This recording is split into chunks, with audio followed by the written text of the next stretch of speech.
안녕하십니까? 예, 7주차 1교시를 시작하겠습니다.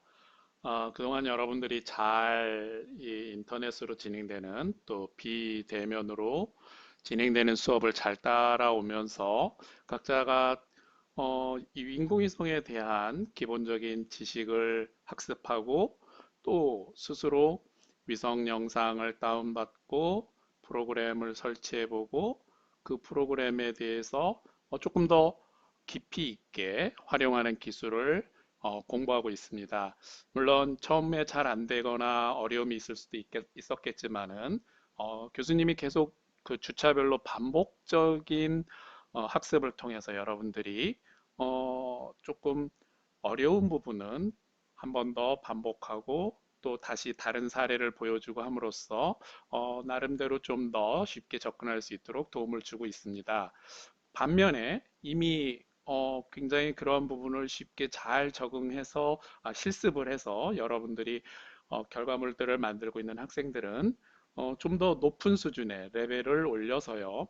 여러분들이 그 여러 사례를 보여드렸습니다마는 그러한 자료 처리 기술을 좀 더 학습해 보는 게 아주 좋겠고요. 이렇게 각자가 시간과 또는 어떤 적응 단계에 따라서 만들어지는 결과물들을 어떻게 해석할 건지 이렇게 한 단계 한 단계 응용해 보면서 수업을 잘 학습하고 반복적으로 그 수업의 내용을 이해한다면은 분명히 예, 좋은 결과물들을 얻을 수 있을 겁니다. 이제 중간 평가와 또 비대면 수업이 끝나고 강의실에서 여러분을 만나게 된다면 그동안 여러분들이 이렇게 진행하는 과정에서 어려움이 있었다면 어떤 것들이 있는지 좀 더 직접적으로 도움을 드릴 계획이고요. 또 굉장히 재미있었습니다. 뭐 이렇게 데이터를 받아서 새로운 도전을 해보고 또 다른 내용으로 응용을 해보고 하는 것들이 굉장히 흥미로웠습니다 하고 지금 메일을 주는 학생들의 경우에는 여기에 머물지 말고요. 대학생 공모전이라든지 또는 외부 좀 더 넓은 세계의 위성 데이터들의 활용 사례들을 살펴보고 좀 더 탐험해 봄으로써 본인의 역량을 좀 더 이렇게 확대해 가면 아주 좋겠습니다. 자, 7주차 수업은 이미 수업 계획서에서 공지했던 대로 지표 온도 지도를 작성하는 겁니다. 인공위성 데이터로 지표 온도 지도를 작성하는 게 어떤 의미가 있는지 앞에 수업에서도 설명을 했습니다만은 좀 더 자세한 내용을 하나하나 그 알고리즘이라든지 데이터의 분석 방법 등을 소개하면서 이번 주차 강의를 진행하도록 하겠습니다. 네. 수업의 목표는 위성 원격 탐사의 활용에 관련한 여러분들이 그 기술을 배우고 최첨단의 가장 최신의 데이터를 여러분들한테 설명하고 있고 여러분들은 또 가장 최신의 데이터들을 직접 다운받으면서 뭐 10년 전, 20년 전 프로그램이 아니고요. 가장 최신의 데이터와 프로그램을 통해서 여러분들이 아마 전 세계 그 누구보다도 받지 않았던 가장 최근의 데이터를 받아서 직접 분석해보는 그런 경험을 하고 있다고 생각하면 될 겁니다. 그런 활용 기술 중에 지표 온도 지도 또는 어, 온배수와 같은 바닷물 또는 새만금과 같은 굉장히 광범위한 지역의 바다 쪽 해수 영역과 새만금 안쪽의 그런 영역, 심지어는 최근에 시와오 바다 쪽과 시와오 안쪽 그런 지역들의 토지 개발과 지표면의 변화, 온도가 어떻게 변화하는지 이런 등등을 여러분들이 뉴스 검색이라든지 또는 위성사진 검색을 통해서 새롭게 접근해 보면 아주 좋을 것 같고요. 그런 접근의 방법을 통해서 얻어진 결과, 여러분들이 또 직접 수행한 결과를 PPT로 작성하면 되겠습니다. 네, 위성자료 처리 수업은 어, 교재가 있습니다. 이렇게 보시는 그림처럼 교수님이 오랫동안 여러분들과 함께 학습할 수 있는 내용을 주차별로 그 이론적인 내용과 분석 기술에 대한 어떤 알고리즘에 대한 소개, 영상 처리에 대한 기본적인 기술적 방법론 이런 것들을 소개한 교재를 통해서 여러분들과 수업을 할 계획이었습니다만은 비대면 강의를 통해서 교재의 수업은 이후 대면 수업을 통해서 그 세부적인 내용을 다시 강의실에서 수업을 하려고 계획을 하고 있고요. 중간 평가 이전까지 7주차 수업까지 여러분들이 진행한 이런 수업의 내용에 있어서는 기본적으로 여러분들이 직접 유튜브라든지 또는 구글 검색이라든지 네이버나 다른 검색 포탈을 이용을 해서 위성 데이터에 대한 다양한 경험을 먼저 하는 것을 수업의 주 목적으로 하였습니다. 그래서 비대면 수업이 끝나고 강의실에서는 위성 자료 처리에 관한 조금 더 어려운 수식도 나오고요. 또 여러분들이 아마 칠판을 통해서 막 설명해 주는 내용들을 이해하는 그런 시간이 필요하고 그런 시간을 좀 더 여러분들과 직접 대면하면서 진행함으로써 여러분들이 그동안 인터넷을 통해 공부했던 많은 궁금한 사항들을 우리가 같이 또 토론도 해보고 또 여러분들이 그 기말 과제를 준비하는 과정에서 검색해 보거나 또 찾아본 다양한 자료들을 같이 펼쳐놓고 이야기해 볼 수 있는 그런 시간을 갖도록 하겠습니다. 어, 인공위성 데이터를 통해서 지표면의 온도를 추출하거나 바닷물의 온도 또는 새만금과 같은 광범위한 저수지 또는 뭐라 그럴까요? 그 방조제 내만 해역의 온도를 추출하거나 또 포스코라든지 고려 원자력 발전소 같은 그런 대형 산업시설 또는 전력 생산시설, 화력발전소 이런 등등에서 냉각수라고 하는 물을 쓰고요. 어마어마한 양의 냉각수를 사용하고 이를 밖으로 방류하게 되는데 이때 온배수가 어느 범위까지 확산하는지 등등 다양한 활용 사례들을 여러분들이 살펴볼 수가 있습니다.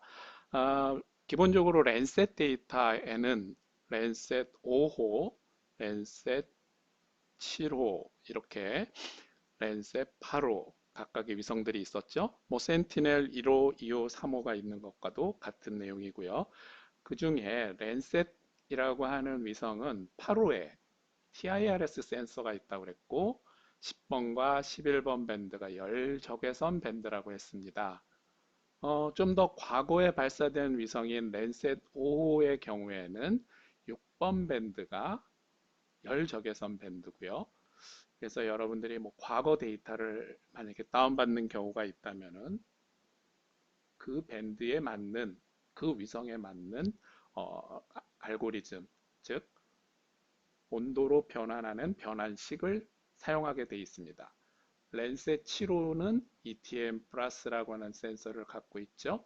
랜셋 8호는 OLI 센서와 TILS 센서가 있는데 그중 TILS 센서를 활용한다고 했습니다. 자, 여기 표식에 나타나 있는 것처럼 위성에서 얻어진 디지털 넘버, 숫자화되어 있는 디지털 넘버의 데이터 값을 우리가 레디언스라고 하는 값으로 일단 변환하는 식이 필요하고요. 이를 절대 온도, 켈빈 값으로 변환한 이후에 우리가 보통 섭씨 온도 이렇게 활용해서 데이터를 쓰게 됩니다. 이렇게 데이터를 변환하는 과정이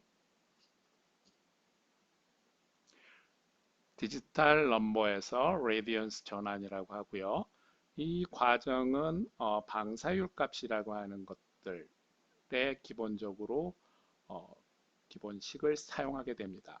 그래서 전자기파, 태양에서 오는 전자기파 에너지가 지구 복사 에너지로 다시 열 적외선으로 탐지됐을 때 스펙트럴 레디언스 스케일링 메서드라고 하는 이 식을 적용을 해서요. 아래와 같이 조금 복잡한 수식이 나오죠. 방사율 값의 레디언스의 민맥스 값들로 분간 복사 휘도를 고정해 주고요. 랜셋 데이터 중 랜셋 5호와 같은 경우에는 DM 넘버의 값의 최소 최대 값으로 각각의 그 열적외선 밴드의 값을 우리가 레디언스 스케일로 보정해주는 과정이 이루어지게 됩니다. 그 다음, 그 다음 과정으로는 대기 보정을 고려하지 않은 상황과 대기 보정을 고려한 상황으로 아래에 보시는 이 식을 적용할 수가 있는데요. 여러분들은 아마 이와 같은 내용이 좀 어렵게 느껴질 것입니다. 그래서 아주 쉽게 표현을 하면요. 우리가 온도로 켈빈 데이터를 얻기 위한 과정에 다음과 같은 식을 만들어내는데 이 식을 만들어내는 과정에서 그 랜셋 TM이나 랜셋 ETM 각각의 센서는 K1, K2의 이와 같은 상수값을 쓴다라는 것만 기억하시면 되겠고요. 이 상수값을 적용해서 아래와 같은 각각의 변환식으로 데이터를 생산한다. 이렇게 이해하시면 되겠습니다. 이렇게 변환된 절대온도 값으로 위성에서 만들어진 값들을 우리가 쉽게 지표면의 온도가 섭씨 25도다. 기온이 봄과 같은 경우에 18도씨다. 이렇게 표현하듯이 절대 온도를 섭씨 온도로 보정을 해주게 되겠고요. 이러한 보정 과정 중에 요거는 굉장히 어려운 주제가 되겠습니다만은 대기 중에 비가 온 다음 날 또는 안개가 낀 날 또는 미세먼지가 많은 날 이런 조건들이 다를 때마다 우리가 보정을 해줘야 됩니다. 그래서 이 보정하는 부분은 조금 난이도가 매우 높은 석박사 과정에서 공부할 내용인데 이런 개념을 여러분들이 적용하기 전 단계에서는 굉장히 깨끗한 대기 조건의 우수한 품질의 영상 자료를 먼저 분석하는 걸로 시작을 해보면 되겠고요. 학생에 따라서는 아마 취득한 영상, 자료 수집한 영상이 그렇지 아니한 경우에는 다음과 같은 과정을 활용한다. 이렇게 이해하시면 되겠습니다. 자, 여러분들이 앞에 주차 수업에서 지표면 온도를 만드는 MB라고 하는 소프트웨어를 통해서 만드는 과정에 다음과 같은 식을 적용했었습니다. 어떤 방식을 썼었죠? 네, 밴드매스의 모듈을 찾아서 우리가 식생지수를 만들 때처럼 밴드매스에 다음과 같은 식을 넣어주면 되고요. 여기 273.15는 그렇죠. 절대 온도로 만들어진 것들을 켈빈 절대 온도를 섭씨 온도로 변환해주는 그런 식으로 이렇게 바꿔주는데 랜셋 5호의 경우 밴드 6번, 랜셋 7호의 경우 몇 번 밴드를 쓸까요?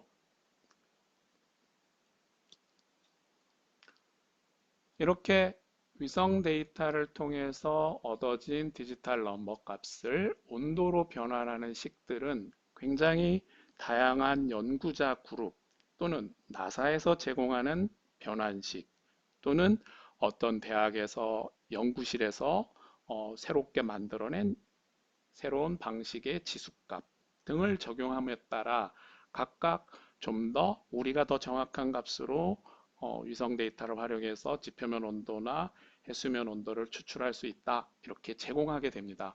여러분들도 아마 여러분들이 직접 처리해보고 그와 같은 식을 적용해 본 연후에 조금 오차가 있는 것 같은데 그러면 내가 한번 새롭게 지수식을 바꿔서 만들어 볼 수 있다. 이렇게 도전해 볼 수도 있는 겁니다.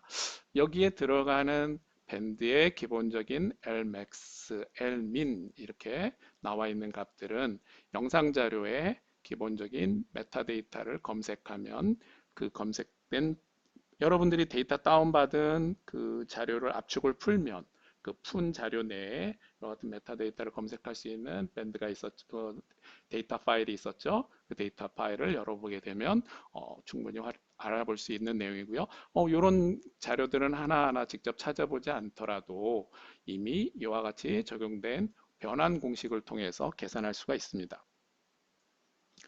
자, 앞에서 변환하는 공식을 밴드매스에 넣어서 지표면의 온도를 추출하게 되면 이를 칼라 테이블에 레인보우 칼라 테이블을 적용해서 빨간색은 온도가 높은 지역, 파란색은 온도가 낮은 지역 이렇게 이미지를 만들 수가 있겠죠.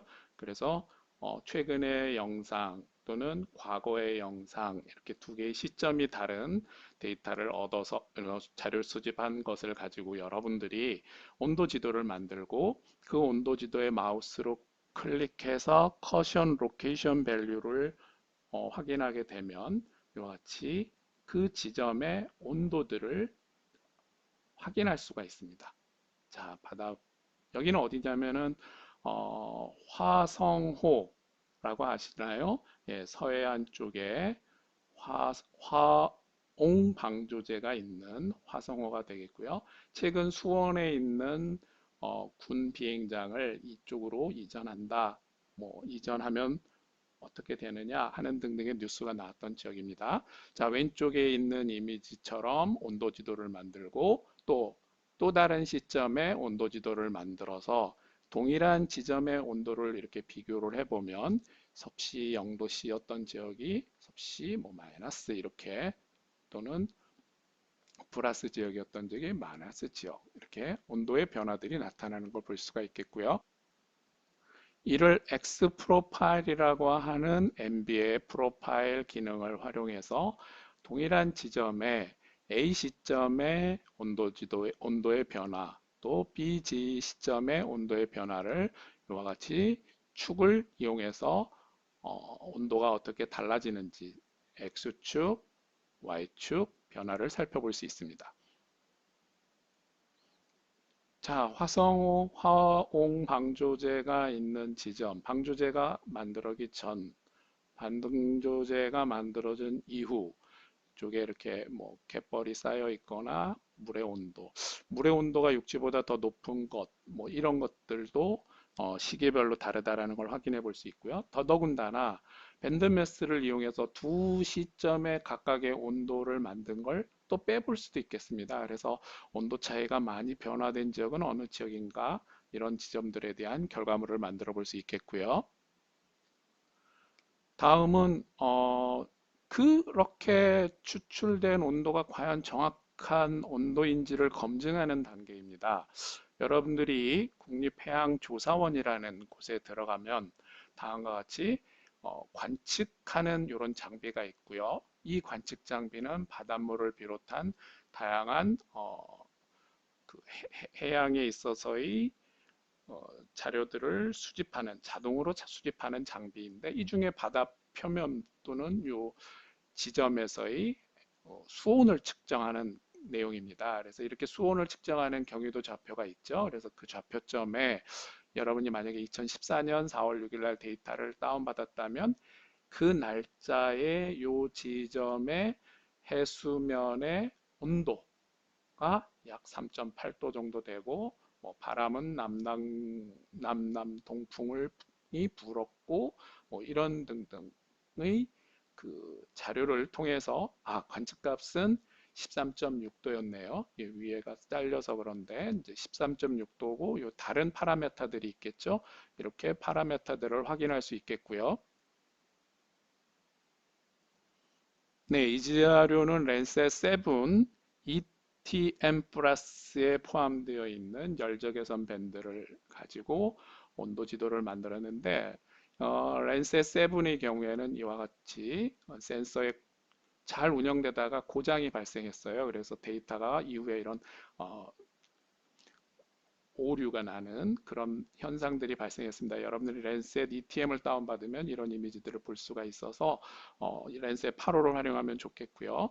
방법적으로는 동일합니다. 그래서 아까 경유도 좌표점을 찾아보고 그 지점의 온도들을 이렇게 비교해 보면서 실제 관측점의 구글에서 검색해 보면 됩니다. 여러 그 자동 측정망 관측 자료들을 여러분들이 같은 시점에 데이터를 뽑을 수 있겠고요. 기상청의 기온 자료하고 비교해 보는 방법도 한 가지 방법이 될 것입니다. 자, 위성 자료 처리에 있어서 여러분들에게 여러 가지 사례들을 소개했었는데요. 앞에서 지표 온도 작성이라고 했었죠.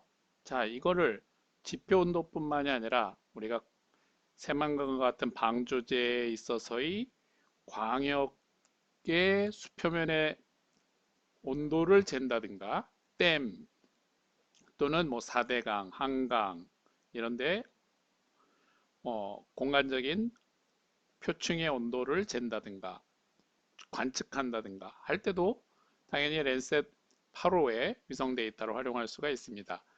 특히 여러분들에게 이번에는 기말과제 샘플로 온배수 확산 분석이라는 것을 이렇게 작성해 보면 좋겠다 하는 내용을 소개할 테니까요.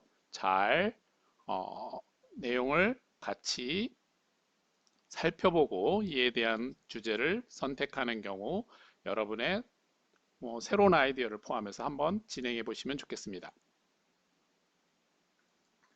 예, 위성 영상을 위해서 이용해서 원자력 발전소, 고리 원자력 발전소의 온배수의 피해를 검색해 보았습니다. 그래서 고리 원전 온배수 피해, 위성 영상 그러면 확산에 관한 이야기 또 피해 보상에 관한 이야기 등등 이렇게 여러분들이 원자력 발전소 또는 화력 발전소에 따른 위성 관측에 관련한 내용들을 검색해 볼 수 있겠고요.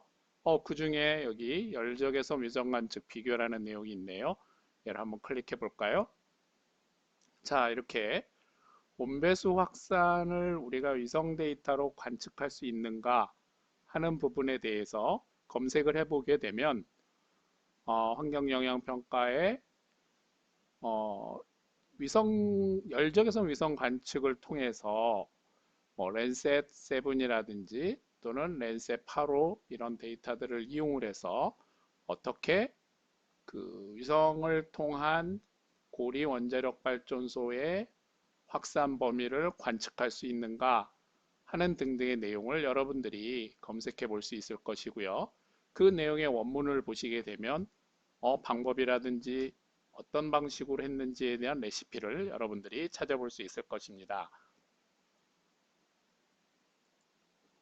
네, 그러면은 구체적으로 여러분들이 기말과제의 샘플을 소개하도록 하겠습니다. 제목을 이와 같이 정해 보시죠. 고리 원전 온배수 확산 범위 예측, 홍길동 자기 이름을 쓰고요. 아래 학번을 작성해 주면 되겠습니다. 네, 서론에는 간략하게 원배수가 뭔지, 우리나라의 원전은 어느 지역에 얼마만큼의 원전이 있는지, 최근에는 또 원자력 발전소의 발전량을 줄인다든지 또 늘어나게 한다든지 등등의 여러 가지 이슈들이 있는데요. 이런 내용들을 뉴스나 검색을 통해서 찾아서 제시하면 좋겠습니다. 고리 원자력 발전소의 위치를 검색해 보고 대략 이 지역이 지금 고리 원자력 발전소가 되겠습니다. 리사이즈를 통해서 분석할 영역을 정해주고요. 여러분들 각자가 조금 더 넓은 영역을 정해도 좋겠습니다. 이 고리 원자력 발전소의 좀 더 세부적인 내용을 이렇게 위성을 통해서 보면 이쪽으로 물이 들어오고 이쪽으로 물이 나오고 옆에 발전소들이 이렇게 있는 그런 시설이 되겠습니다. 여기 이렇게 거뭇거뭇하게 보이는 것들은 양식장의 위치이고요. 고리 원자력 발전소 주변에도 다양한 항구, 방파제 이렇게 마을도 위치해 있는 것들을 볼 수 있겠죠. 그래서 여러분들이 랜셋 8호 11436의 2013년 데이터를 여러 장 이렇게 찾아서 특히 봄, 여름, 가을, 겨울 구름이 없는 맑은 깨끗한 영상을 다운을 받으면 되겠고요. 이를 분석하는 방법은 이미 소개했었죠. 네, 디지털 넘버의 값을 스펙트럴 레디언스로 변환하고 절대 온도로 변환한 다음에 이를 우리 섭씨 온도로 최종적으로 만들어내는 그런 과정의 변환식을 사용하게 됩니다. 이 변환식은 여러분들이 좀 더 우수한 연구 그룹에 있어서는 어떻게 하면 좀 더 디테일하게 정확도가 높은 온도값을 만들어낼 수 있는가에 대한 상수값들을 연구하고요. 특히 랜셋 8호회 같은 경우에는 열적외선 10번과 11번 밴드를 사용한다라는 것들이 여러분들이 조사한 내용을 작성하면 되겠습니다. 분석 단계에 있어서는 2013년 5월부터 12월까지 5월 13일부터 12월 23일까지 영상을 먼저 트루칼라 이미지로 살펴보고 그 트루칼라 이미지에 의해서 주변에 어떤 어, 영상 자료를 우리가 분석해 볼 수 있는지를 살펴볼 수 있겠고요.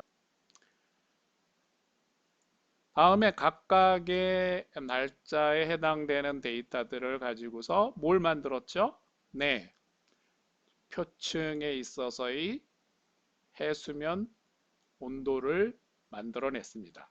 이렇게 온도를 만들어내면 여러분들은 아마 육지와 바다 쪽에 그 전체적인 온도의 스펙트럼 때문에 이렇게 바다 쪽에서 디테일한 이미지들을 찾아내기가 어려울 겁니다.